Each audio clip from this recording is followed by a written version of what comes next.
Good morning student. आज मैं class 7 के बच्चों को वीडियो के माध्यम से पाठ 1 कविता शीर्षक भारत भूमि पढ़ाने जा रहा हूं, जिसके कवि हैं आर.सी. प्रसाद सिंह। इस कविता के शीर्षक का पहले मैं अर्थ स्पष्ट कर दे रहा हूं, उसके बाद जो है सस्वर और वाचन और उसके बाद अर्थ। भारत भूमि शीर्षक कविता का अर्थ क्या हुआ?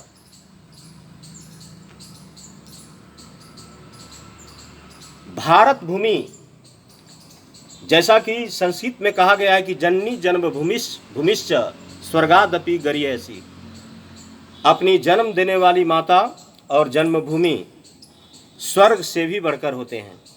उसी प्रकार भारत भूमि शीर्षक कविता का अर्थ ये हुआ कि हमें अपने भारत की भूमि से, अपनी जन्मभूमि से स्नेह और प्यार हमेशा जो है करते रहना चाहिए। तो चलिए भारत भूमि कविता का सस्वर वाचन।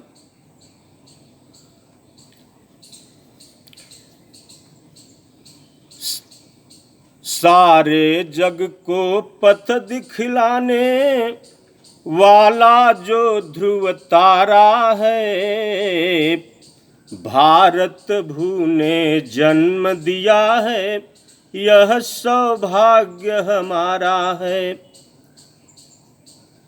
कवि आर.सी. प्रसाद सिंह कह रहे हैं कि सारे जग को पथ दिखलाने वाला जो ध्रुव तारा है, कह रहे हैं कि संसार को पथ दिखलाने वाला, इस संसार को मार्गदर्शन कराने वाला जो आकाश में स्थित जो ध्रुव तारा है, हम उस ध्रुव तारा के बारे में आकलन करें। भारत भू ने जन्म दिया, यह सौभाग्य हमारा है। और हम सभी भारतवासियों का सबसे बड़ा सौभाग्य यह है कि जहाँ पर ध्रुव तारे ब्रह्मांड में जहाँ स्थित हैं और जहाँ हम भारत की मिट्टी पर जहाँ जन्म लिए हैं, और जहाँ ध्रुव तारा भी हमें अटूट, वह तारा हमें संदेश देता है कि तुम्हें अपने मार्ग से डिगना नहीं है। यही हमारा सौभाग्य है कि हम सभी भारतवासी भारत के मिट्टी पर जन्म लिए हैं। यही सौभाग्य की बात बनती है। दूसरी पंक्ति में, धूप खुली है, खुली हवा है, 100 रोगों की एक दवा है, चंदन की खुशबू से भींगा भींगा आंचल सारा है। इस भारत मिट्टी की विशेषता को बताते हुए पुनः आर.सी. प्रसाद जी कह रहे हैं कि हमारी भारत भूमि की यह विशेषता है कि यहाँ भी धूप भी जो है, धूप जब आती है तो वह भी जो है कुछ प्रकाश, वह भी एक नया संदेश लेकर के आती है। धूप भी खुल करके और हवा भी सुगंधित वातावरण, सुगंधित गंध लेकर के भारत भूमि पर बिखेरती है। 100 रोगों की एक दवा है। जो खुली हुई धूप, खुली हुई हवा भारत की 100 रोगों की एक दवा है। चंदन की खुशबू से भीगा भीगा आंचल सारा है। और हमारे भारत भूमि की विशेषता है, भारत की मिट्टी की विशेषता है कि यह चंदन की खुशबू से भारत माँ का आंचल जो है हमेशा जो है भीगा रहता है, और भारत माँ के आंचल से हमेशा चंदन जैसी खुशबू प्रवाहित होती रहती है। यह भारत की मिट्टी की विशेषता है। जन्मभूमि से बढ़कर सुंदर कौन देश है इस धरती पर, इसमें जीना भी प्यारा है, इसमें मरना भी प्यारा है। तीसरी पंक्ति में आरसी प्रसाद जी कह रहे हैं कि जन्मभूमि से बढ़कर सुंदर कौन देश है इस धरती पर। अपनी जन्मभूमि से बढ़ करके इस संसार में हमारे भारत देश से सुंदर कोई देश इस धरती पर नहीं है। अपनी जन्मभूमि और भारत देश से बढ़ करके इस धरती पर कोई देश नहीं है। इसमें जीना भी प्यारा है, इसमें मरना भी प्यारा है। भारत देश के लिए, अपनी जन्मभूमि के लिए हमें मरना भी प्यारा लगता है और जीना भी प्यारा लगता है। चौथी पंक्ति में कवि कह रहे हैं, चाहे आंधी शोर मचाए, चाहे बिजली आंख दिखाए, हम न झुकेंगे, हम न रुकेंगे, यही हमारा नारा है। कवि कह रहे हैं कि चाहे आंधी शोर मचाए, चाहे बिजली आंख दिखा करके डराने का प्रयास करें, चाहे हम सभी भारतवासियों पर जो भी गर्दिश आए, आंधी बन करके या बिजली बन करके, उसका भी सामना करने के लिए हम सब भारतवासी तैयार हैं। हम न झुकेंगे, हम न रुकेंगे।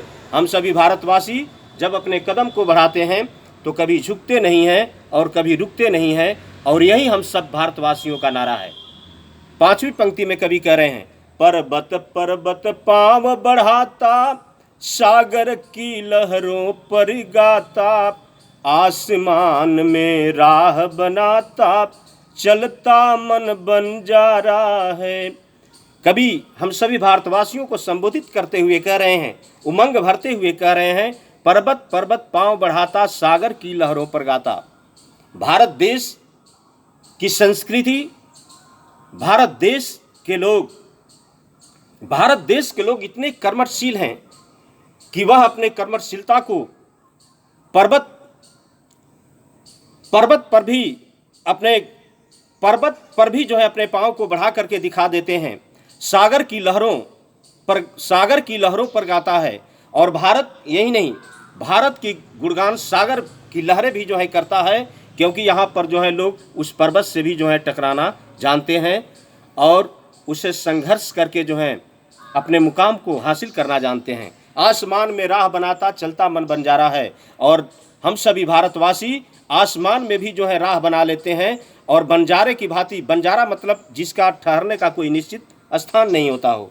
हम भारतवासी कहीं भी अपनी भारत की मिट्टी के लिए, जन्मभूमि के लिए जो है बंजारे जैसा मन को जो है अपने अंदर सजो करके आसमान में भी राह बना लेते हैं। चांद और मंगल का सपना सच होने जाता है अपना, अमर तिरंगा ध्वज उछाल कर नवयुग ने ललकारा है। आरसी प्रसाद जी छठवीं पंक्ति में कह रहे हैं, चांद और मंगल का सपना सच होने जाता है अपना। हम चांद और मंगल जो कि एक ग्रह हैं, वहाँ पर भी चांद को भी छूने का प्रयास, चांद और मंगल पर भी हम सभी भारतवासी वहाँ पर भी पहुँचने का प्रयास करते हैं, क्योंकि हमारे अंदर जो है वो कर्मठता है और वह सपना एक दिन सच होगा। अमर तिरंगा ध्वज उछाल कर नवयुग ने ललकारा है। और यह तिरंगा जो अमर है, हम अपने तिरंगे को उछाल करके हम यह इस नव युग को, आधुनिक काल को जो है ललकारते हैं कि हम सब भारतवासी किसी भी परिस्थिति में जो है लड़ने के लिए तैयार हैं। हम पीछे किसी भी परिस्थिति में नहीं हटेंगे। भारत भू ने जन्म दिया है, यह सौभाग्य हमारा है। तो भारत भू ने, हम भारत की मिट्टी पर जन्म लिए हैं। हम यही सबसे बड़ी सौभाग्य की बात हम सब भारतवासियों का है। इस प्रकार जो है इस कविता का केंद्रीय भाव, मुख्य इस कविता से यही शिक्षा मिलती है कि हम सभी भारतवासियों को अपने मिट्टी से, जन्मभूमि से, भारत देश से प्यार करना चाहिए और हमेशा जो है भारत देश के लिए कुछ करने का जो है प्रयत्न करना चाहिए। इससे यही सीख मिलती है। तो धन्यवाद। और अगले वीडियो में मैं लेसन 2 को पढ़ाऊँगा। तब तक के लिए धन्यवाद।